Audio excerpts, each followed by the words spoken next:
La question de la construction dans les zones sismiques ou volcaniques et celle de la construction des villes dans les zones industrielles ou minières sont des réalités qui touchent plusieurs pays africains. L'Organisation nationale des architectes de la RDC s'est penchée sur ces réalités. Ainsi, 3 ans après la tenue de la 13e édition au Rabat, au Maroc en juillet 2022, Kinshasa, capitale de la RDC, riche en culture, en biodiversité et en talent humain, accueille la grand-messe que constitue le 14e congrès et assemblée générale de l'Union des architectes de l'Afrique, assise qui rassemble les pionniers de l'architecture africaine pour explorer les innovations durables, la conception bioclimatique et les technologies émergentes qui façonnent un bel avenir urbain. La résilience des villes africaines face à tous ces défis, c'est le maître mot de cette 14e édition qui met autour d'une table les génies de la créativité du monde bâti, comme l'ont si bien souligné les différents intervenants à cette cérémonie d'ouverture des travaux, dont le secrétaire général de l'ONA RDC, ainsi que son président. Le secrétaire général est le président de l'Union des architectes de l'Afrique qui plaide pour des idées fortes et de partenariats solides afin de bâtir des cités résilientes et durables en Afrique. Dans son mot, le ministre d'État, ministre de l'Urbanisme et Habitat, a rappelé l'engagement du chef de l'État, Félix Tshisekedi, par le gouvernement dans la transformation et la modernisation des villes congolaises. Conscient des défis liés à l'urbanisation des villes africaines, Alexis Gisaro-Mouvouni plaide pour le changement de paradigme, la réinvention de l'urbanisme africain.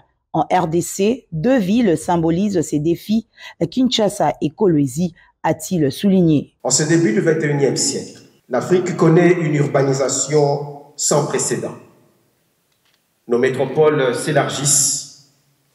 Nos capitales vibrent d'énergie et de nouvelles villes émergent, entraînant des transformations rapides dans nos paysages, nos modes de vie et nos cultures.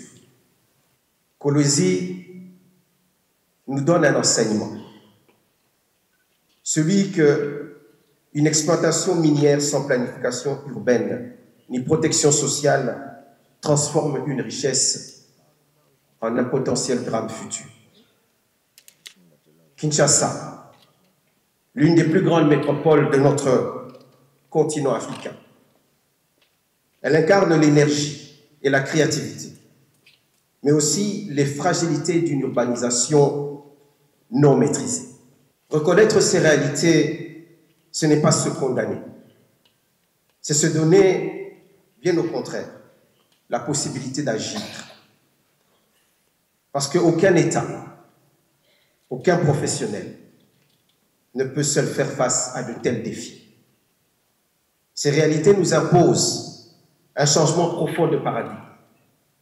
Nous devons nous engager à réinventer l'urbanisme africain, protéger nos villes, autonomiser nos concitoyens. C'est le vice-premier ministre en charge de l'Intérieur qui a ouvert ses travaux au nom de la première ministre empêchée. Une opportunité d'échanger sur une problématique d'actualité qui préoccupe le continent africain, selon Chakma Chabani. Ce thème arrive donc à point nommé pour tracer la voie vers des villes africaines véritablement résilientes, capables de faire face à ces défis. J'invite chaleureusement tous les participants à s'engager dans des échanges constructifs et des débats de haut niveau afin de formuler des propositions concrètes, adaptées aux enjeux de notre continent et destinées à être soumises au gouvernement africain pour répondre aux attentes de nos populations. Plus de 11 pays sont représentés à cet événement majeur de l'architecte africain. La visite guidée des stands installés dans l'enceinte du Centre culturel et artistique de pays d'Afrique centrale a bouclé la boucle de cette première partie des activités. Des panels et des ateliers sur les approches inclusives sur la résilience sont prévus au cours des travaux.